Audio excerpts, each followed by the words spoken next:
دوستای عزیز و مهربونم، سحر هستم، راوی کانال داستان‌های عاشقانه با سحر. ممنون میشم با سابسکرایب کردن و به اشتراک گذاشتن ویدیوها به ما انرژی بدید. گفتم شاید کسی کشته باشدش آقا جون. نکنه از امارت کسی چیزی بهت گفته؟ نه، به جز رقیه هیچ کس مادرمو نمیشناخت. خسرو خان چی؟ اونم فقط میگه دستپختش خوب بود. همین آقا جون. خیلی خوب، خودتو درگیر این چیزا نکن. 20 سال گذشته. پس خوابهای آشفتم چی؟ صداشو بالا برد و گفت هیچی. آدم سالم که به خواب اکتفا نمیکنه. شبا کمتر غذا بخور. امکان نداشت چیزی نباشه و آقا جون اینجوری جواب منو بده. تصمیم گرفتم دنبال مهوش بگردم و راه حلش فقط دست پوراندخت بود. ولی اونم همینجوری مفت و مسلم کمکم نمیکرد. پس باید فکری میکردم. اون شب تا خود صبح پلک رو هم نذاشتم. پوراندختم حالش دست کمی از من نداشت و متوجه شدم که تا خود صبح زیر زیرکی اشک میریخت و گریه میکرد. دمدمای صبح بود که یه فکری به سرم رسید. صبح اون روز سراغ عباس رفتم و جایی تنها گیرش آوردم. عباس جانم، میگم نظرت راجع به پوراندخت دختر حشمت خان چیه؟ یهو سرخ شد و سرشو پایین انداخت. ندیدمش آبجی. چطور مگه؟ یکی به بازوش زدم و گفتم حالا برا من نمیخواد این رنگ عوض کنی و خجالت بکشی. تو فقط بگو خوبه. چرا اینو میپرسی آبجی؟ گفتم میخوام دومادت کنم. یهو برگشت و با چشمایی متعجب نگام کرد. چی میگی آبجی؟ من دختر حشمت خان؟ اصلا مگه اینجور چیزی ممکنه؟ الکی خودتو کوچیک نکن. من نه تنها یه رعیت زدم، بلکه پاهامم اینجوری. میخوای خودمونو خار و خفیف کنیم و مسحکی دست این و اون بشیم؟ گفتم پاها چجوری؟ داری خوب میشی. تازه پدرش هم خودش علیل بوده اما خوب شده. تو هم خوب میشی دیگه. آبجی یه چیزی میگم، رو ما زمین ننداز. پیش اونا خودتو کوچیک نکن. زندگی تو به خاطر من خراب نکن. و به سختی بلند شد و ادامه داد. من میگم نه، چون خانزاده کجا و رعیت زاده کجا. بعد از اونم من اول باید خوب بشم، بعد برم پی زن گرفته. گفتم اگه اونا راضی باشن چی؟ چرا باید راضی باشه؟ بهترین آدما میتونه واسه دخترشون بیاد. گفتم تو به ایناش کاری نداشته باش. وقتی دارم بهت پیشنهاد میدم حتما یه چیزی میدونم دیگه. خب گیریم که بگم آره و اونا هم بدن. اون وقت کجا بیارمش؟ اینجا تو این 2 دونه اتاق؟ گفتم با بقیه‌اش کاریت نباشه. تو فقط بگو آره یا نه. سرشو پایین انداخت و من فهمیدم پوراندختو دیده و پسندیده. و سرخوش از فکری که به ذهنم رسیده بود پیش پوراندخت برگشتم و گفتم میگم پوراندخت، خسرو خان بهت گفته کی میاد بگیرتت؟ نه، آخرین بار در روم باز نکرد اصلا. و دوباره دماغش قرمز شد و سرش روی زانوش گذاشت. گفتم معلومه که باز نمیکرد، چون میخواسته شکمت بالاتر بیاد و بی آبرو بشی. آقا جان منو میکشه آشنی. اگه یه شوهر خوب برات پیدا کنم چی؟ چه شوهری؟ من برات یه شوهر خوب پیدا میکنم و این گندو جمع میکنم، اما تو هم باید یه کاری برام میکنی. مستحصل نگام کرد. چه کاری؟ منو ببر پیش مهوش. مهوش؟ زنمو رو میگی؟ بله، زنمو. بعد از مرگ شوهرش کجا رفت؟ رفته خادم امامزاده شده. کدوم امامزاده؟ اسمشو نمیدونم، اما میدونم تو روستای آبا اجدادیشه. گفتم اونجا رو بلدی؟ آره بلدم. خوبه. پس هر دوتاییمون فردا صبح زود راهی میشیم. آشلی؟ بله. تو که قصد نداری از مادرم انتقام بگیری. گفتم چطور؟ اگه بخوای این کارو کنی باهات همکاری نمی‌کنم. با اینکه گندی که زده بود پیش من عیان شده بود، اما بازم از کری خوندن دست بر نمی‌داشت. گفتم نگران نباش. من برات شوهر دست به نخ پیدا می‌کنم که آبرو تو بخره و واسه بچت پدری کنه. تو هم هوای شوهرتو داشته باش. کاری هم به مادرت ندارم. یه وقت نزنی زیر قولت آشلی. نمیزنم. بعد از کمی مکس دوباره گفت این که گفتی هوای شوهرتو داشته باش، چرا؟ مگه طوریشه؟ بعد از کمی سکوت بینمون گفتم راستی پوراندخت، شوهر دست به نقدی که برات پیدا کردم یکم باهاش مشکل داره، ولی داره خوب میشه. هیچ وقت نباید خوردش کنی. کمکش کن خوب بشه. خب سرشو پایین انداخت. اگه آقام قبول نکنه چی؟ اونو بسپر به من. حدس میزدم که حشمت خان خودش ماجرا رو فهمیده باشه که اینطور پوراندخت و یهویی و ناگهانی و بی دلیل با من فرستاد رشت و یحتمل قرار بود خسرو رو بنشونه سر جاش. دلم کمی به حالش میسوخت و از اینکه کنارش نبودم تا بفهمم چی رو داره از سر میگذرونه آزارم میداد. به آسمون خدا زل زدم و زیر لب گفتم خدایا چی برام مقدر کردی که اینجوری آشوبم. تنها امیدم به همون بود که حدسم درست باشه و حشمت و محسنم راضی بشن برای آبروشون عباس دامادشون بشه. اینجوری هم زیر پر و بال عباس رو میگرفتن و هم آبروی از کسی ریخته نمیشد. شب روشن و موقع ظرف شستن گیر انداختم و گفتم میگم روشن، پوراندخت دختر حشمت خان چطوره؟ همونجور که ظرفا رو میسابید گفت چیش چطوره؟ برای عباس. بشقاب از دستش افتاد و به پوراندخت که روی ایوون نشسته بود نیم نگاهی انداخت. چی میگی واسه خودت؟ محسنم و حشمت خان جنازه دخترشونم رو دوش ما نمیذارن. گفتم اگه من واسطه بشم چی؟ اوهو چه تره‌ای هم برا خودت خورد میکنی. یعنی حشمت خان اینقدر دوست داره؟ حرفش از روی حسادت بود، اما نشینده گرفتم و گفتم تو چی کار داری به این کاراش؟ دارم میپرسم تو به نظرت چطوره؟ همین. در ضمن خودتو آماده کن، شاید یه وقت فرستادم پیتون بیاید خواستگاریش. روشن دوباره گفت آشلی من گمونم زده به سرت. آخه کی دیدی یه رعیت زاده بیچاره‌ای مثل ما بره دختر خانو بگیره؟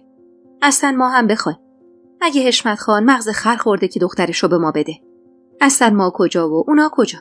این بار بهش تشر زدم و گفتم بس دیگه، وقتی دارم بهت یه پیشنهادی میدم یعنی یه چیزی میدونم.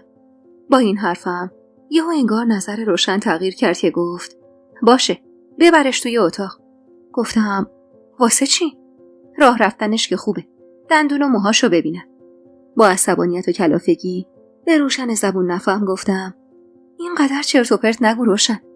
این دختر با این دبدبه و کبکبه بیاد واسه تو دندون و مو نشون بده؟ اصلا تو میدونی این کیه یا یادت رفته؟ همین چند دقیقه پیش میگفتی جنازش هم رو دست ما نمیذارن. اون وقت به نظر دختر حشمت خانی که لایه پر قو بزرگ شده نیازی که تو دندون و موهاشو ببینی؟ یا اون اینقدر بدبخت شده که بیاد بشینه تا تو وارسیش کنی؟ تازه روشن خانم عباس از خودشم باشه همچین زنی گیرش بیاد. باشه پس بگو فردا صبحانه بده به ما. گفتم روشن خودتو زدی به خریت یا واقعا خر شدی؟ به خدا حرفمو پس میگیرم. چرا اینقدر مزخرف میگی؟ تازه معلوم نیست هستم به ما بدنش یا نه.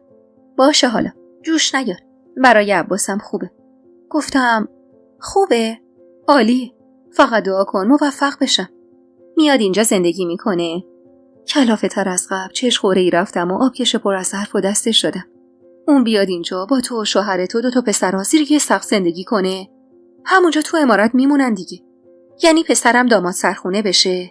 من که دیگه حوصله این دریوریای روشن رو نداشتم. بلند شدم و گفتم ببخشید من از حرفم پشیمون شدم. بگرد واسه شازده پسره دختر شاه پریونو بگیر. یه دفعه روشن رنگش عوض شد و دامنمو گرفت و گفت حالا چرا دلخور شدی دختر؟ آقا تو چطور راضی کنم؟ گفتم همینجوری که مخشو برای پول میخوری برای زن گرفتن عباسم بخور. بعدم بگو آشتی با حشمت خان صحبت کرده و این دختر رو برای عباس در نظر گرفته. آقا سرمو میذاره رو سینم. آخه دختر حشمت خان. گفتم آقام بفهمه دروغ گفتید و من زن حشمت خانم نزنموش سر همتون رو میذاره روی سینه. پس چی کار کنم؟ همونجوری که این سالا رگ خوابش دستت بود همینجوری هم راضیش کن بیاد. از شرایط عباس بگو آشتی گفته راضیشون میکنم. بگو آشتی گفته دختر خیلی دختر خوبیه، وقت شوهرش هم هست و من میتونم آقاشو راضی کنم تا بدنش به ما، بلکه عباسم به نون و نوایی برسه. ولی آشلی اگه اونجا بیاد و بفهمه که تو زن حشمت خانی چی؟ من به حشمت خان گفتم آقام خبر نداره، هرچند حشمت خانم نمیدونه آقای من کیه. تو هم به عباس بگو تمرینش رو زیاد کنه که تا اون شب راه رفتنش درست بشه. دست و بالمون که خالیه چی؟ اوف چی کار کنم؟ یه غلطی میکنم براش دیگه. فعلا تا قصد شوهر دادن پوراندختو دارن باید دست به جنبونی. روشن زیر لب گفت خیلی خوب باشه، تو اونا رو راضی کن من اینا رو. هرچند فکر میکنم ریگه به کفش این دختره، وگرنه اصلا اومده اینجا چیکار؟ چرا باید دختر حشمت خان از اون عمارت و دبدبه کبکبه پاش 4 روزی رو با تو بیاد رشت اینجا؟ چرا تنها نیومدی؟ حوصله غرغر کردن و حرفای 100 من یغازه روشن رو نداشتم. واسه همین چیزی نگفتم و رفتم به سمت ایوون. روشنم پشت سر من بلند شد و من حواسم بود که زیر چشمی داره پوران دختم میپاد. صبح زودم که قصد رفتن کردیم یه بخچه نون پنیر گردو آورد داد دستم و گفت آشلی جان مراقب دختر حشمت خان باش، امانت دست ما. زبون بازی و موزی بودن روشن بعد از تمام ماجراهای مریضی آقام به چشمم بیشتر می اومد. انگار همیشه فرصت طلبی توی خونش بود و حالا که اوضاع من تغییر کرده بود داشت خودش رو نشون میداد. منم چون از وضع و حال آقام خبر داشتم یه بسته پول یواشکی گذاشتم کف دست روشن تا واسه خونه و مریضی پدرم خرج کنه. خودم و پوران دختم راهی گاراژ شدیم تا با هم پیش مهوش بریم. یه روزی فکر نمی‌کردم دوشا دوش دختر پرفیس و افاده حشمت خان و محسنم برم گاراژ. دختری که عادت داشت فقط با اتومبیل شخصی و راننده شخصی این ور و اون ور بره، حالا به چه حال روزی افتاده بود که با من به گاراژ اومده بود. بالاخره رسیدیم به روستایی که مهوش توش زندگی می‌کرد. از رشت زیاد دور نبود. تا ظهر بشه ما به امامزاده رسیده بودیم. پوران دختو که حال مساعدی هم نداشت گوشه امامزاده گذاشتم تا استراحت کنه و خودم رفتم پی مهوش. گفتم بالا سر قبر پدر و مادرش نشسته و داره قرآن میخونه. از پشت بهش نزدیک شدم و آروم سلام دادم. برگشت و متعجب نگام کرد. با من بودی دخترم؟ بله خانم. کارم داشتی؟ من آشلی هستم. کمی فکر کرد و گفت آشلی؟ نمیشناسم. گفتم من دختر پریم، همونی که نذاش ادامه بدم. به صورتم خیره شد و گفت آهان شناختم. لحنش سرد بود و من مایوس شدم از کمکی که شاید میتونست بهم بکنه، اما من باید کار خودم رو میکردم. واسه همین گفتم من اومدم به یه جواب چه سوالی؟ بین مادرم و مردای امارت چه رازی وجود داشت؟ راز؟ بله. چرا خسروخان حشمت خان از عشقی آتشین میون خودشون و مادرم میگن؟ قرآنو بست و استغفراللهی گفت و از جا بلند شد. اخم داشت و من دلیلشو نمیفهمیدم. برو دختر، من چیزی نمیدونم. برو از خودشون بپرس. چرا اومدی اینجا پی من؟ هنوز قدم از قدم بر نداشته گوشه چارقتشو گرفتم و گفتم ننه زهرا میگفت شما اهل نماز و روزه و خدا پیغمبرید. به من بگید که بدونم حرفایی که میزنن راسته یا نه. چه حرفایی؟ این که مادر جاسوس تاجبانو بود. گفتم تاجبانو؟ بله، زن دوم پدر شوهرم، مادر حشمت خان. تازه فهمیدم اسم خانم بزرگ تاجبانوه، اما نمیدونستم منظورش از جاسوسی چیه. واسه همین گفتم جاسوسی؟ بله، تاجبانو مادر تو آورد که از امارت شوهر من برای اونا خبر ببره و بیاره و اونقدر این زن با اون شرایط بارداریش مظلوم نمایی کرد که دلم سوخت و سعی کردم هواشو داشته باشم. اما نگو که هرچی توی امارت من میشنید میبرد میذاش کف دست تاجبانو. میونه مجید خان پدر حشمت خان و سالار خانو خراب کرد. با خبرچینیاش خراب کرد. بعدم کاری کرد که پسرم برای نجاتش خودشو آواره غربت کنه. با اینکه آبستن بود ولی چنان با مظلومیت دلبری میکرد که دل و دین شوهرم رفت و پسرم دیوانه شد. با هر کلمه‌ای که از دهن مهوش بیرون میومد انگار خنجری به قلبم فرو میرفت. با زبونی که حسابی خوش شده بود گفتم ولی همه ازش تعریف میکنن. منم تا قبل از اینکه شوهرم بمیره ازش تعریف میکردم، ولی بعد از اینکه مرد تازه فهمیدم چقدر ساده و احمق بودم و مادر تو چه زن 7 خط و خالی بوده. گفتم چه ربطی دارم به هم؟ مادرم قبل از سالار خان فوت کردن. اون رفت مریضی شوهرم و پیش تاجبانو جار زد. سالار خان یه نوع مریضی خاص داشت و باید تو غذاهاش حسابی پرهیز میکرد. هیچ کسی تو اون امارت درندشت نمیدونست شوهر من مریضه به جز من و اون مادر افریتت. یه اون با وجود اون همه خدم و حشم خودم پختم و گذاشتم جلوش تا شوهرم سایش بالا سرم بمونه. اما آخرش چی شد؟ جز من و مادر افریتت هیچ کسی نمیدونست. اون بود که خبرچینی کرد تا اینکه زد و حشمت خان مریض شد. اون 2 هفته‌ای که مریض بود تاجبانو با حقه و کلک من و خسرو رو فرستاد باهاش بریم شهر. تو اون مدت هم سالار خان میرفت پیش اونا و نهار و شامو با هم بودن. تمام این 2 هفته هر غذایی که نباید میخورد و خورد. وقتی هم که من برگشتم کار از کار گذشته بود. میبینی این پری که بیش همه مظلوم بود و سر به زیر زندگی منو کن فیکون کرد. خودش مرد و شوهر منم کشت. گفتم اینا دروغه، امکان نداره. تو تاجبانو رو دیدی؟ با ناراحتی سرمو پایین انداختم و گفتم مادر شوهرمه. مهوش خانم که تا اون لحظه ایستاده بود نشست رو برون. و با یه حالت عجیبی نگام کرد و گفت میخواد تو رو بکشه. گفتم محسنم منو انتخاب کرده. میدونن دختر کی هستی؟ فقط محسنم میدونه. شک نکن میخواد سرتو زیر آب کنه. چرا آخه؟ مهوش خانم، به خدا همین چیزاست که نمیفهمم. آخه کینش از چیه؟ تو رو خدا شما از گذشته ها به هم بگی. شما پرده از این همه راز مگو بردارید. دستش آروم روی قرآنی که تو بغلش بود کشید و گفت قرآن تو بغلمه که دارم اینا رو بهت میگم. من از اون عمارت اومدم بیرون چون دیگه نمیتونستم تحمل کنم با قاتل شوهرم چش تو چش باشم.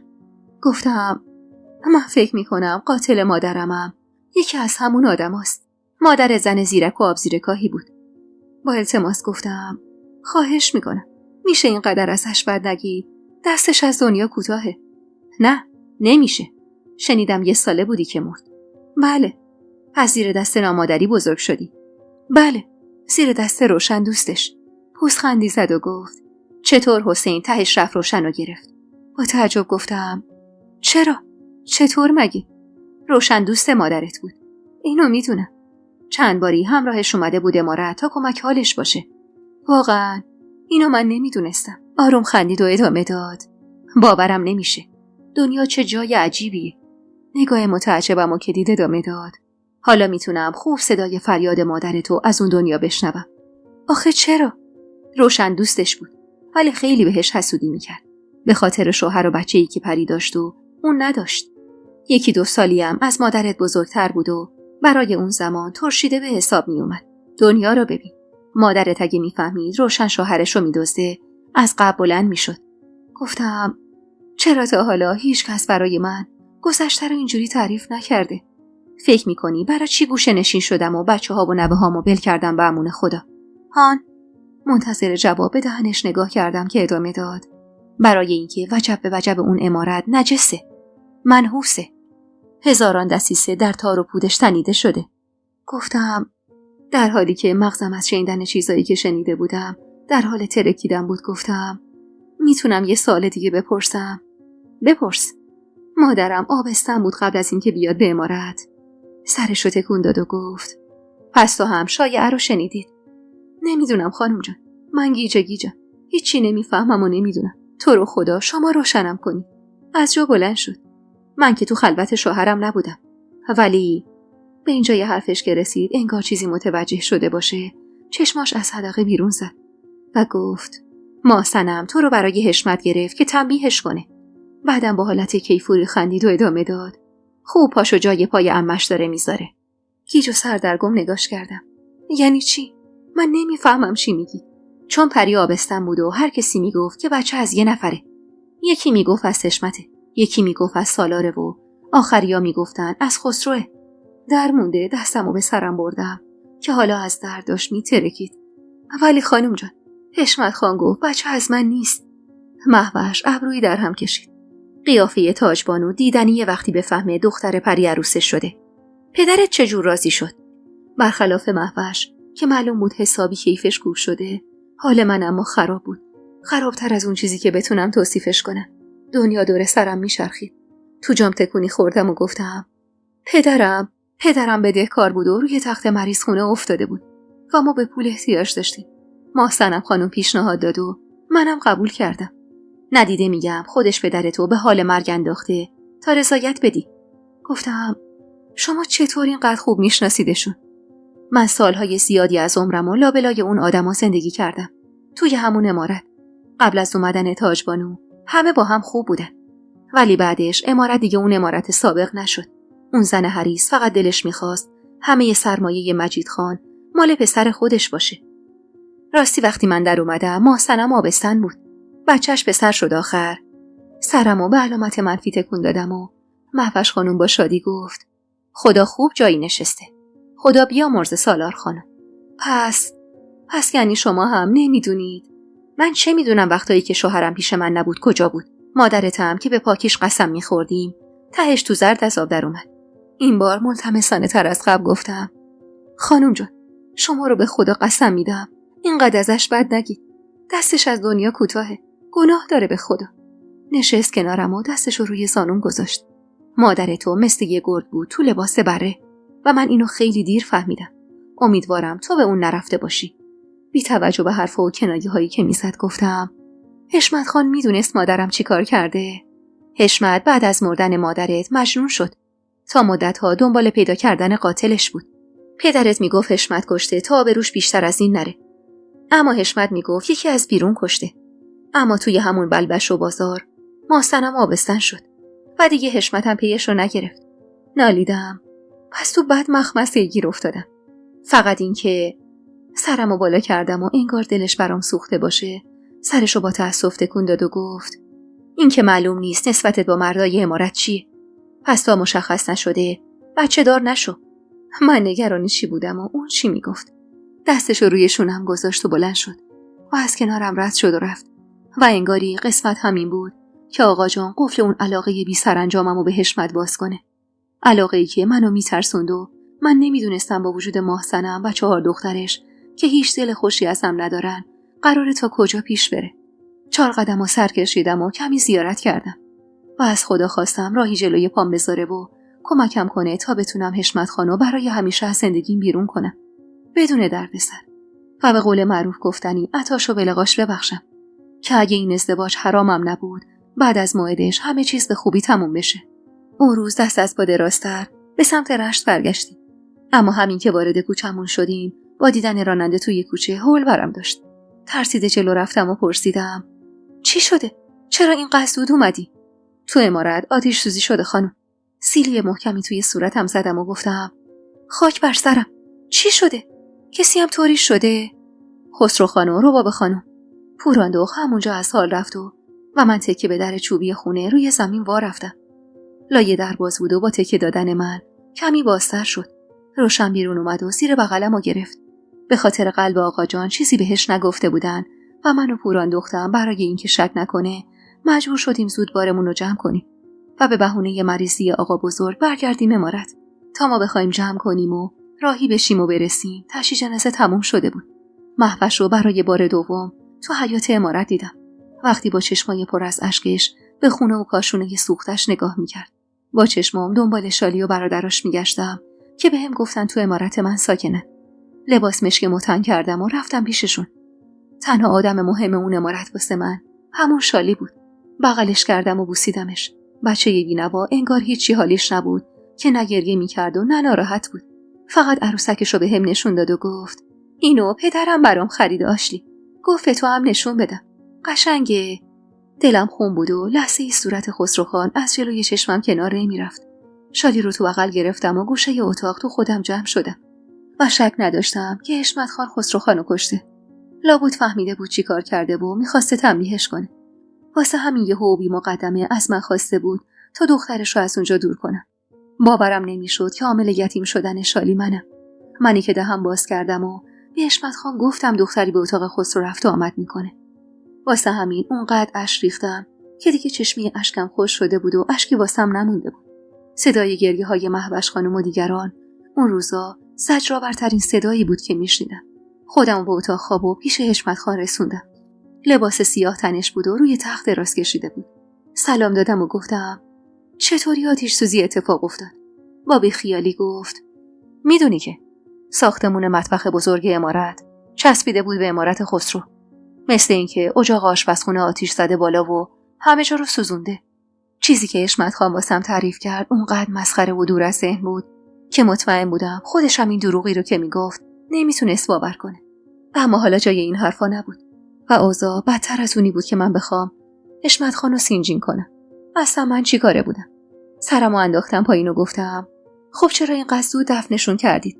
چرا نایستادید تا مهوش خانم بیاد؟ برای اینکه تو گرما نمیشد زیاد نگهشون داشت. گفتم حشمت خان هان تکلیف بچه‌هاش چی میشه؟ هیچی. یعنی چی؟ کی بزرگشون میکنه؟ برگشت نگام کرد. اما رد خون سردی و بیخیالی توی چشماش منو حسابی ترسون. میخوای تو بزرگشون کن؟ در مونده لبه تخت نشستم. سرمو تو دستام گرفتم و به زمین زل زدم. چند دقیقه نگذشته بود که در با شدت باز شد و محسنم وارد شد. از جا پریدم و سلام دادم و گوشه ایستادم. نگاه پر از کینه‌شو بهم انداخت و گفت ما رو تنها بذار. حشمت خان رو کرد به من. برو پیش شالی. چشم. رفتم ولی میدونستم هرچی هست به پوران دخت مربوطه. واسه همین یواشکی پشت در گوش وایسادم. هستم درسته حشمت. دختره بند و آب داده. خاک بر سرت محسنم. خاک بر سرت که لیاقت نداشتی. من خیالم راحت بود که دخترام زیر پر و بال تو هن. اما تو چی کار کردی؟ حتی نتونستی خوب مراقبت کنی ازشون. چی کار میکردم؟ مگه میدونستم خسرو همچین آدم بیزات و کثیفیه؟ حالا که اون رفته زیر گل، تو یه فکری به حال دخترمون کن. چه میدونم، دمنوشی چیزی از این خاله خانباجی ها بپرس ببین چی براش خوبه. یه چیزی بده بچه بیفته. فکر کردی خودم به عقلم نمیرسه؟ اصلا فکر میکنی چرا چو انداختم که آبستنم؟ چون میخواستم قابله رو خبر کنم، ولی نباید کسی شک میکرد. اونم خانم بزرگ که همه جا چشم و گوش داره. اما اونم 4 تا دمنوش داد، گفت از اینا بهش بده بخوره. اما من خوب میدونم با این چیزا اون بچه جم نمیخوره از سر جاش. 4 روز دیگه که شکمش بالا اومد، اون وقت چی کار کنیم حشمت؟ بگیم چیه؟ بیچاره شدیم. بدبخت شدیم حشمت. آبرو برامون نمیمونه. خیلی خوب. برو تا کسی بو نبرده. بعدم نذار تو چش باشه. بندازش توی اتاق تا فکری براش کنه. حق نداره پاشو از تو عمارت بیرون بذاره. حشمت. هان. باید شوهرش بدیم. چی میگی برا خودت؟ به کی؟ یا از آسمون چی براش پیدا کنم؟ مگه شوهر کردن الکیه؟ چه میدونم؟ تو بلا نسبت خانه این روستایی یه کاریش بکن دیگه. حرف محسنم تموم نشده حشمت خان چنان دادی کشید که من سری رفتم و پشت ستون خونه مخفی شدم. میگم برو بیرون، بگو چشم، دیگه اینجا نایست و 1 به 2 کن. محسنم که رفت منم رفتم پیش شالی. میترسیدم برم تو اتاق. آخه با اون دادی که حشمت خان زده بود دیگه جرئت نداشتم وارد اتاق بشم. گفتم چند دقیقه پیش شالی باشم تا بلکه آرومتر بشه و بعد برم پیشش. اما نمیدونم چرا که حسی از درون بهم میگفت خسرو و ربابه محاله که مرده باشن. اما این فکر و خیال گذرا بود، چون تا به عمارت و بچه‌هاشون نگاه می‌کردم دوباره اشکم روون میشد. بیشتر از همه هم به خاطر شالی و حسین تفلک زبون بسته و اینکه معلوم نبود زیر دست محسنم قراره چطور بزرگ بشن. آخر شب که اهل عمارت همه در خواب بودن و منم تونسته بودم به هر ضرب و زوری بود دختر بیچاره رو بخوابونم، پا شدم و شالی رو سر جاش گذاشتم و خودم در حالی که سرم داشت از افکار مختلف میترکید رفتم که بخوابم. به محض باز شدن در اتاق فهمیدم حشمت خان بیداره. واسه همین آروم گفتم نخوابیدید آقا؟ با صدای دورگه و ناراحتش گفت نه، خواب بر من حرام شده. خوبید؟ نه. چه خوبی؟ منم خوب نیستم آقا. شالی رو تو نگه دار. از حرف ناگهانی و بی مقدمه‌ای که زده بود شوکه شدم و گفتم بله. چیزی گفتید آقا؟ نکنه گوشات نمیشنوه. گفتم شالی بمونه پیش تو. گفتم مگه فرشه که میگید بمونه پیش من؟ پس محسنم خانم؟ نه اصلا اون نه. مادر بزرگش اون نمیخواد ببرتش پیش خودش. مهوش میخواد پسرا رو بگیره ببره روستا. پس شالی چی؟ اینو گفتم و نشستم روی صندلی و به دهن حشمت خان چش دوختم. شالی رو نمیخواد. دستمو به سرم رسوندم که حالا بیشتر از همیشه درد میکرد. باورم نمیشه. اون قرآن و نمازی که میخونه بزنه. نذاش ادامه بدم و گفت نه که اون نخواد. من اجازه ندادم. گفتم شالی باید همینجا بمونه. در حال حاضر قیم و وکیل این بچه‌ها منم آقا بزرگ که مریض احواله. پس من باید براشون تصمیم بگیرم. گفتم اون وقت چرا میخواید از برادرش جداش کنی؟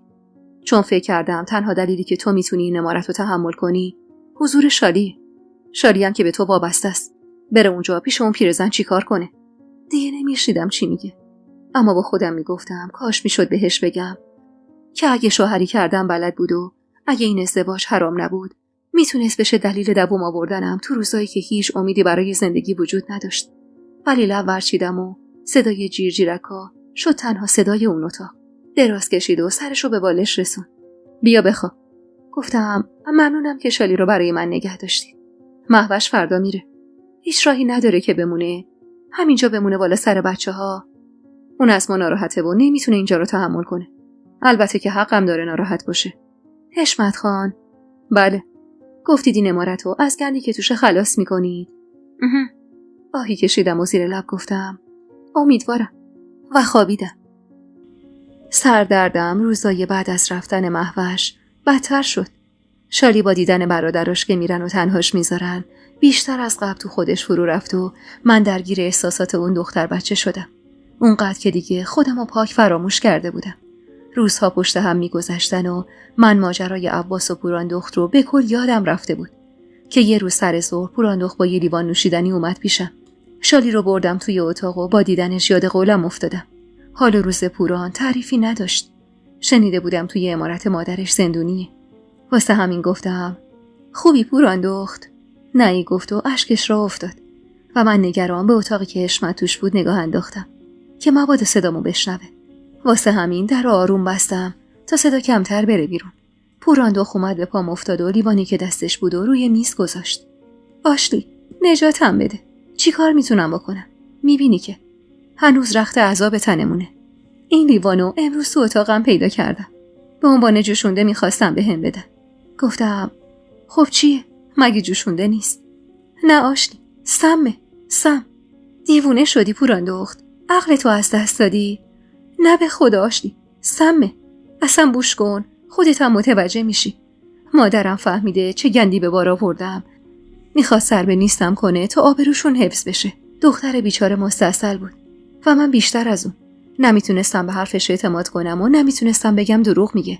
من خودم به ذات خراب محسنم پی برده بودم و مطمئن بودم اونو حشمت خان هرگز نمیذارن همچین بی آبرویی جایی درس پیدا کنه. بیرون عمارت رو پاییدم و پوراندخت و یواشکی راهی کردم بره و خودم به اتاق حشمت خان قدم گذاشتم.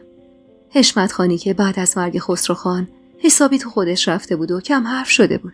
حشمت خان؟ بله. من راستش یه حرفی میخواستم بزنم ولی میدونم که تو این اوضاع درست نیست. واسه همین نمیدونم چی کار کنم. چیه؟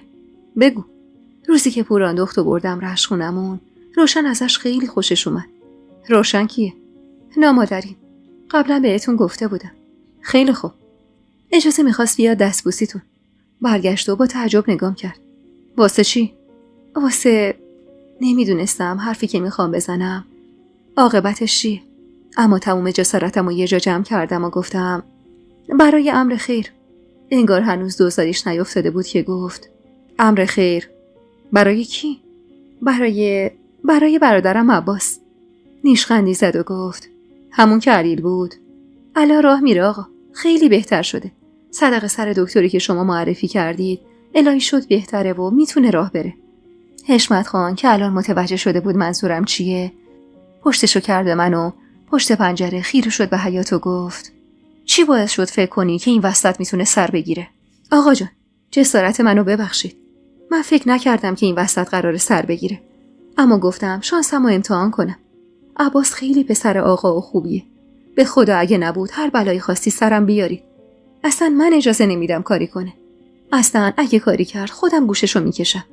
اگه اونطوری که شما میخواستید نبود خودم از این عمارت پرتش میکنم بیرون. دوباره پوزخندی روی لبش نقش بست و بعد از چند ثانیه سکوت گفت برو بیرون. میخوام تنها باشم. و من تنها چیزی که بهش فکر نکرده بودم بی‌محلی حشمت خان بود که البته از صد تا دعوا کردن و عصبانیتی که تو ذهنم متصور شده بودم برام بدتر بود. لباسامو آروم برداشتم و برای استحمام بیرون رفتم. وقتی برگشتم که محسنم توی اتاق بود و داشت با حشمت خان ریز ریز صحبت میکرد. اما هرچی گوش کردم چیزی نفهمیدم. حوله رو دور سرم پیچیدم و خواستم از پله برم پایین که همزمان محسنم از اتاق خارج شد. چشماش قرمز بود و به خون نشسته بود. صورتش هم عین لبو شده بود. پرغیظ و غضب نگام کرد و نزدیک شد. تو یه هیچی نداره بدبخت. فکر کردی کی هستی که؟ و اومد جلوتر و من چند قدم رفتم عقب‌تر. نه از ترسم که حالا کلید نجات دخترش و آبروش تو دستای من بود، بلکه از این که مبادا بخواد خریتی کنه و گریبانگیرم بشه. محسنم چند تا پله‌ای رو پایین اومد و ادامه داد. تو خودت اضافه‌ای و باید به همین زودیا بزنی به چاک. حالا رفتی برادر هیچی نداره تو آوردی که چی بشه؟ که از ما سوء استفاده کنی رعیت زاده بی همه چیز. محاله بذارم. دختر خان باید زنه که همشأن خودش بشه. نه زنه یه پسر رعیت زاده یه لاغبا، اونم چلاق و علیل مثل برادر تو. و دستشو زد به حوله سرم و اونو انداخت و انگشتای درازشو برد لای موهای خیسم و چند دور پیچید و یک بار با کشیده شدنش دادم رفت هوا. اما کم نیوردم و گفتم خواستگاری از دختر مجرد عیب و ایرادش چیه؟ از قدیم گفتن دختر پله و مردم رهگذر. پوزخندی زد و گفت دختر پره و مردم رهگذر. اون وقت دختر منو برادر تو اصلا کی هستی که به خودت اجازه دادی اسم دختر منو به زبونت بیاری؟ و توفی توی صورتم انداخت و منم که دیگه حسابی جوش آورده بودم هلش دادم عقب و انگشتم و به حالت تهدید بالا بردم. روزی که من و خانواده‌مو به خاک سیاه نشوندی تا اسیر این امارت وحشت بشم، باید فکر اینجاشو میکردی که آشتی آدم باختن نیست. نمیدونم چطور آوازه منو تو روستا نشنیده بودی. شایدم شنیده بودی و باور نکرده بودی. چشماش هر لحظه گرد و گردتر میشد و متعجبتر از قبل فقط صدای نفسایی به شماره افتاده‌شو میشنیدم. گفتم فکر کردی من نمیفهمم؟ هان، من از اولشم میدونستم. با قیس نگام کرد. آشتی، چنان بدبختت میکنم که آرزوت بشه بری زیر خروارها خاک ولی اینجا نباشی. گفتم از عمارت من برو بیرون. با این حرفم انگار منفجر شد که گفت چی؟ تو هر چی داری از منه. عمارت من. همه این عمارت مال منه، نه مال تو. هر چی داری از صدقه سر من داری. اینو یادت نره. و اومد جلوتر تا هلم بده که صدای داد حشمت خان سر جاش خشکش کرد. محسنم برگشت و با تعجب به شوهرش که تو آسونه‌ای در ایستاده بود و با دست به دیوار تکیه داده بود نگاه کرد. تو خوب شدی حشمت خان؟ سنم، برگرد به اتاقت. برای آخر هفته هم قرار خواستگاری رو بذارید. سنم درمونده برگشت و به شوهرش التماس کرد. اما حشمت، همین که گفتم. آشتی، تو هم واسه خانوادت پیغام بفرست آماده باشن. گفتم چشم آقا، همین الان پیغام میفرستم. اینو گفتم و تو دلم عروسی برپا بود. از شادی سر از پا نمیشناختم. واسه همین سری دویدم و یه چارقد سرم کردم و از کنار سنم که هنوز خوش شده روی پله ها ایستاده بود رد شدم و لبخند زنان به سمت راننده عمارت حرکت کردم و فقط تو دلم خدا میکردم ماجرا به خوبی و خوشی پیش بره و کلی نظر و نیاز کردم که این وصلت جور بشه تا عباسم با اون ازدواج سر و سامون بگیره. آخه همچین که فکر میکردم پوران دختر بدی نبود. فقط یکم فیس و افاده‌ای بود که اونم طبیعی بود. به هر حال خانزاده بود. از اون طرفم میدونستم خسروخان ما رو از اونه بیرون میکشه. چه برسه به یه دختر جوان کم سن و سال که پر از شور و هیجان جوانی بود. راننده که رفت منم به اتاقم برگشتم. حشمت خان روی صندلی نشسته بود. آقا، محسنم فهمید خوب شدید.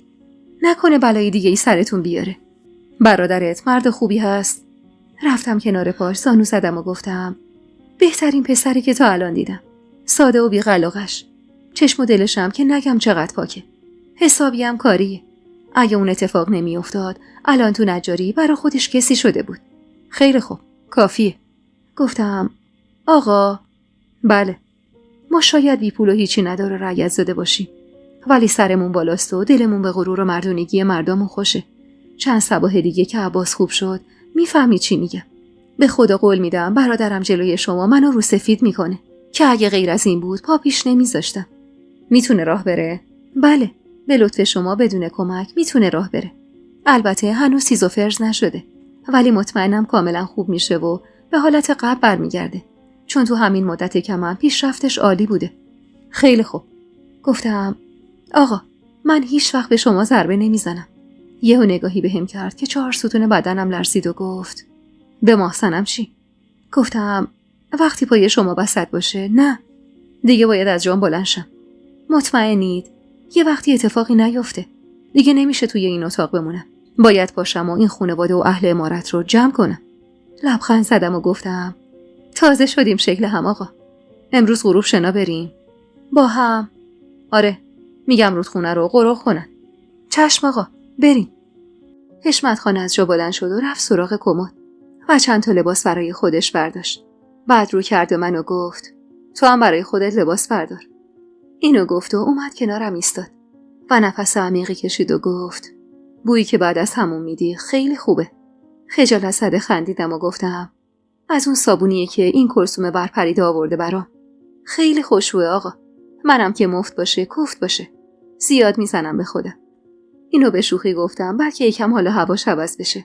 و اون انگار که نه انگار تا همین چند دقیقه پیش چقدر نگران بود زد زیر خنده و با قهقه گفت از همینت خوشم میاد. به وقتش خانم میشی و به موقع لات. شونه بالا انداختم و به خنده گفتم آشلی اینجوری هست دیگه آقا.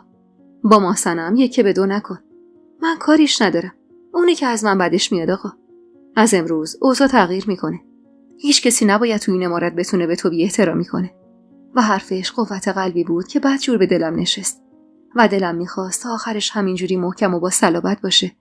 نه بی عرضه و دهم بید. تو افکارم غوطه ور بودم و با لبخند نگاش میکردم که یهو گفت خب مشتی خانم بریم. با لبخند گفتم بریم مشتی آقا. خندید و دستشو برام بالا آورد.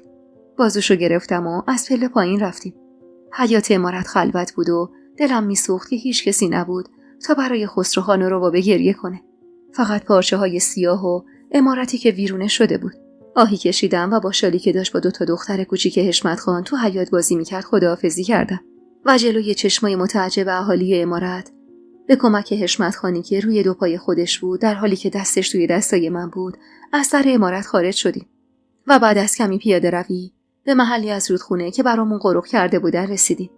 مردا بالا ایستادن و پشت به ما مراقبت دادن تا کسی نیاد. حشمت خان لباساشو در آورد و انداخت گوشه‌ای. منم با همون لباسا اومدم برم توی آب که اشاره به لباسم زد و گفت لباساتو کمتر کن و بیا تو آب. هینی کشیدم و گفتم چی؟ همینم مونده بود. مردم چی میگن آقا؟ رفت زیر آب و اومد بالا. هیچی. میگن آشلی خانم پیش شوهرش بود. گفتم پناه بر خدا. من این چیزا حالیم نیست آقا. این حرفا چیه که میزنید؟ و پامو توی آب گذاشتم و با همون بلوز و جلیقه و دامن و شلوار رفتم توی قسمت عمیقی که حشمت خان ایستاده بود. هوا به شدت گرم بود و خنکی آب رودخونه حالمو داشت سر جاش می آورد که حشمت خان شناکنان اون فاصله رو هم پر کرد و اومد نزدیکم.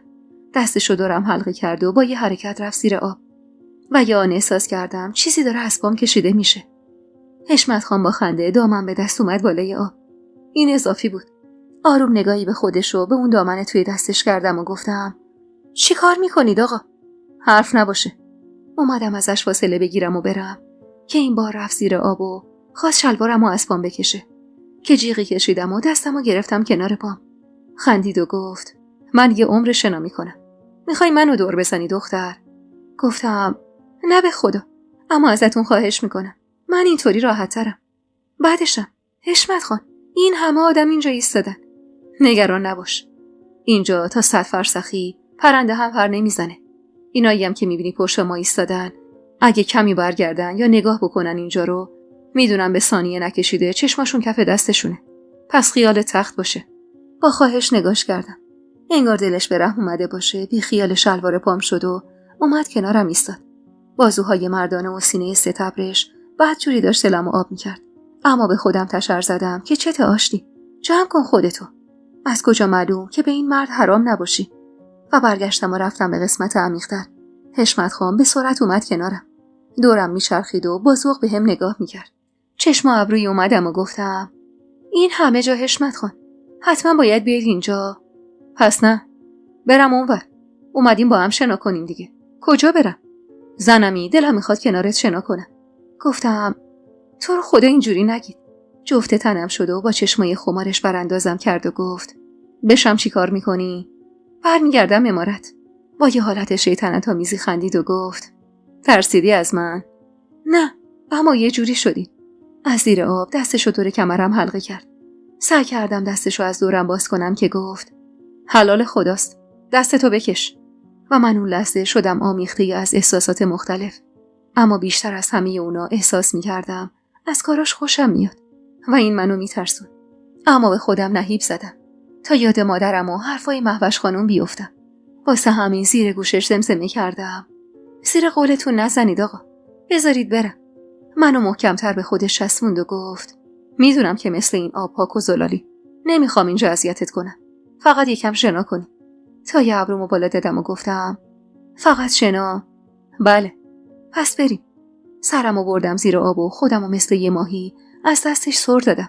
با خنده دنبالم اومد و شنا کنان توی آب پرخروشی که میرفت و به صخره‌ها برخورد میکرد با لذت آبتنی کردیم و تمام اون مدت هر دو فراموش کردیم که چه چیزایی رو داریم از سر میگذرونیم و چطور دلواپسی داره ما رو از پا در میاره. هر کدوم به نوعی گرفتار بودیم. شاید دردمون اونقدر مشترک نبود، اما هر کدوممون به نوعی گرفتار بودیم.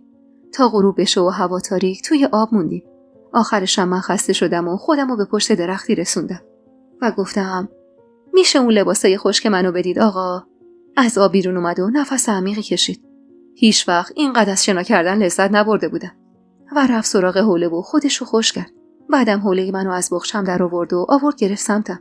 دستمو دراز کردم تا حوله رو ازش بگیرم که یهو حوله رو به سمت خودش کشید و گفت خیلی خوشگلی. از شدت خجالت لبام گل انداخت و گفتم ممنونم. هنوز حرف از دهنم بیرون نیومده که اومد پشت درخت تنومندی که ایستاده بودم و نگاهشو به روی سرتاپام انداخت.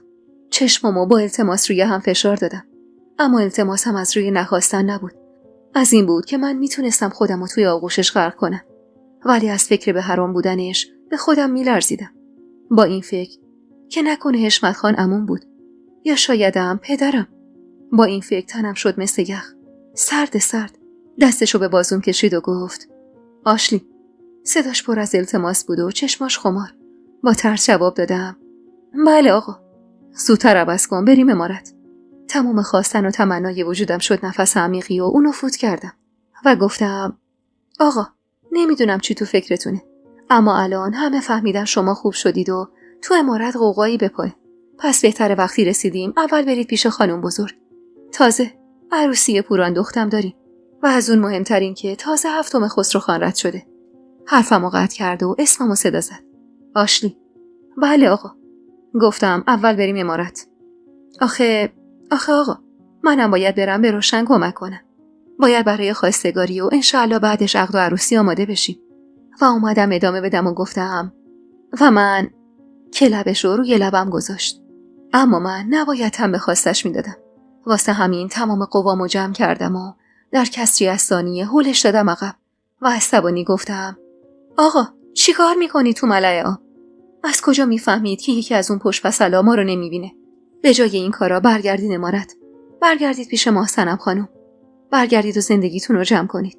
و دیگه منتظر نموندم و سریع حوله رو دورم پیچیدم و رفتم لباسامو برداشتم و اومدم پشت درخت دیگه ایستادم و خودمو خوش کردم و لباس پوشیدم و برگشتم کنارش. حشمت خانم لباساشو پوشیده بود و با اخم غلیظش داشت رودخونه رو نگاه میکرد. به محض اومدنم یکی از خدمتکارا رو صدا زد و همگی با هم راه افتادیم.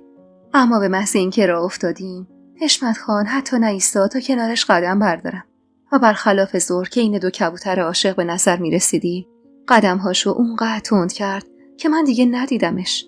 و وقتی به امارت رسیدم کفشاشو پشت در امارت خانم بزرگ دیدم. دست شالی رو که روی پله ها نشسته بود گرفتم و 2 تایی وارد امارت شدیم. شام خوردیم و شالی خوابید. چشمم به حیاط بود و دنبال نشونی از حشمت خان میگشتم که صدای خنده هاش از خونه آقا بزرگ به گوشم رسید. محسنم و دختراشم بودن. فقط من و شالی نبودیم. آهی کشیدم و به جای خالیش روی تخت نگاه کردم و با خودم گفتم کاش این همه خیال جور و جور نبود. و خودم جواب خودمو دادم آشلی اگه نبود تو میتونستی پیشش زندگی کنی؟ نه. پس لال شو. و با خودم گفتم چقدر زود فراموش کرد که محسنم باهاش چیکار کرده. اصلا مگه خانم بزرگ نگفته بود که اگه حشمت خان خوب بشه محسنمو میفرسته بره؟ بعد به خودم تشر زدم و گفتم عقل تو از دست دادی آشتی که اینجور نشستی با خودت حرف میزنی؟ پاشو زندگی تو جمع کن. اصلا گیرم که محسنم بره. خودت با اون دخترای عین گرگش چجور میخوای سر کنی؟ و چشممو به طرف شالی چرخوندم. آشتی خانم همین بچه برای تو بسه. تو نه حشمتو میخوای نه این امارتو. دستشو بگیر و از اینجا برو یه جای دور. و همینطور توی فکر و خیالاتم غرق بودم که یادم اومد باید آشتی رو ببرم سر جاش بخوابونم. واسه همین پا شدم و بچه رو بغل گرفتم ببرم بذارم سر جاش که عروسکش افتاد زمین. بعد از خوابوندنش توی تختش رفتم و عروسکش رو برداشتم بیارم بذارم کنارش که یهو احساس کردم یه چیز سفتی اومد زیر دستم. عروسک رو خوب وارسی کردم و متوجه کاغذی شدم که لای یه پارچه گذاشته شده بود و زیر دامن پرچین عروسک دوخته شده بود. سری رفتم به سمت بالا توی اتاقمون و یه قیچی از تو وسایلم برداشتم و خیلی سری اون تیکه پارچه زیرشو برش دادم و کاغذ ازش کشیدم بیرون و بازش کردم. اینطور روش نوشته شده بود اگه روزی گم شدم میدونی کجا پیدام کنی. چه جمله آشنایی. اینو قبلا از خسروخان شنیده بودم. کاغذو بستم و به آسمون تیره خیره موندم و با خودم گفتم پس خسروخان زنده است. واسه همین شالی گریه نمی کرد. میدونست پدرش زنده است. لعنت به ذات کثیفت خسرو خان، چه بلایی سرمون آوردی. و ناباورانه روی صندلی نشستم و به پارچه‌های سیاه نگاه کردم و یهو لبم به لبخند باز شد و گفتم امان از دست این خسرو خان. ببین چه جوری از حشمت خان انتقام گرفت. حتمی رو برا هم آواره کرده و اینطوری خواسته تنبیهش کنه. ای بر پدرت خسرو خان. و خندیدم و با ذوق از ایوون اتاقم به ستاره ها نگاه کردم و با خودم گفتم خدا کنه این حدسی که زدم واقعا درست باشه، که به نظرم درست می اومد. و تو دلم به خسرو خان احسنت گفتم که چقدر موجود زیرکی بود. حشمت خان اون شب عمارت نیومد و من از فکر اینکه پیش محسنم خوابیده یا مادرش نمیدونم چرا آروم و قرار نداشتم. دلم میسوخت که بعد از این همه درویی و ریا دوباره پیش محسنم برگشته و تنها فکری که آرومم میکرد همین عروسی عباس با پوران دخت بود که اینطوری میتونستم علاوه بر این که عباس رو به نون و نوایی برسونم حوزه محسنم رو به خاک بمالم. صبح روز بعد پدرم و روشن و عباس با پسرها به خونه روستاییمون اومدن. منم از خانم بزرگ اجازه گرفتم تا برای فراهم کردن مقدمات خواستگاری اونجا برم. شالی رو هم با خودم بردم و خونه رو آماده کردیم تا برای شب عروسی آماده باشه. چند روزی رو هم اونجا موندیم و من و خواهرام منهای صدیقه که آبستن بود و همینطور گاهی غلام و باقر میرفتیم شهر رو برای عروسمون خلعتی میگرفتیم. صدیقه هم با اینکه حال روز آنچنانی نداشت اما اومده بود و تو کارای خونه به روشن کمک میکرد. خلاصه که بعد از چند روز تمام خریدا رو انجام دادیم. سعی کرده بودم همه چیز به بهترین شکل ممکن پیش بره تا حرف و حدیثی پیش نیاد. آخه از حق نگذریم، برای دختر کم کسی که نمیخواستیم بریم خواستگاری. برادرم هم چیز خاصی نداشت. نه تن و جسم کاملا سالمی داشت، نه تحصیل کرده بود و نه کاروبار آنچنانی داشت. و همین که حشمت خان قبول کرده بود بریم خواستگاری دخترش خیلی حرف بود. هرچند که دخترشون گندی داشت که هیچ جوره نمیشد باکش کرد و این برادر من بود که قرار بود جور این گندو به دوش بکشه. هرچند روحش هم خبر نداشت. یادمه از بس که از فامیل زخ خورده بودیم هیچ کس رو وعده نگرفتیم و به عمارت خبر دادیم که از طرف ما کسی قرار نیست دعوت بشه. یادمه اون شبا تو خونه آقام بعد از مدت‌ها خواب راحت داشتم. اونم وقتی که همه سعی و سالم بودن و عباس میخواست داماد بشه. اون میون حتی شالی هم برای عروسی ذوق داشت و دلتنگیاش برای خانواده‌اش برای چند روزی فراموشش شده بود. و بالاخره روز موعود رسید و ما با چند طبق پر از شیرینی‌های محلی و لباس و خلعتی و طلا راهی عمارت شدیم. دهن باز مردم روستا بیشتر از همه اون روزا حالمو سر جاش می آورد و همینطور سالم بودن پدرم که اونجوری با قدمای استوار قدم برمی داشت باعث می شد از کاری که با خودم کردم راضی باشم و هیچ نارضایتی تو دلم نمونه و تنها ترسم فهمیدن رازم بود و رسوا شدنم پیش حشمت خان و پیش پدرم. عمارتو کاملا آب و جارو کرده بودن اما هنوزم پارچه های سیاه به در و دیوار آویزون بود. اون روز همه توی شاهنشین جمع بودیم و آقا بزرگی که حالا از همیشه رنجورتر و بیحالتر نشون میداد در رأس مجلس نشسته بود. حشمت خان زیر چشمی به من و سر و وضعم نگاهی کرد و با آقام دست داد و برای مدتی هر دو بی هیچ حرفی به هم خیره شدن. آقام تسلیت گفت و حشمت خان به زور تشکر کرد و چیزی که ازش میترسیدم انگار رخ داده بود. حشمت خان راز مگوی منو فهمیده بود و من اینو از رنگ و روی پریده صورتش متوجه میشدم. آقام نشست و گلویی صاف کرد و شروع کرد به صحبت. خان، ما قصد نداشتیم بی احترامی کنیم و تو این شرایط که دو خانواده عزاداریم مزاحم بشیم. اما آشی جان گفتن که انگار حشمت خان گفتن مشکلی نیست. حشمت خان با شنیدن حرفای پدرم گلویی صاف کرد. بله، من اجازه دادم. اما به خاطر اتفاق ناگواری که برای برادرزادم افتاده فقط عقد میکنیم و بچه‌ها میرن سر خونه زندگیشون. روشن خودش رو انداخت وسط.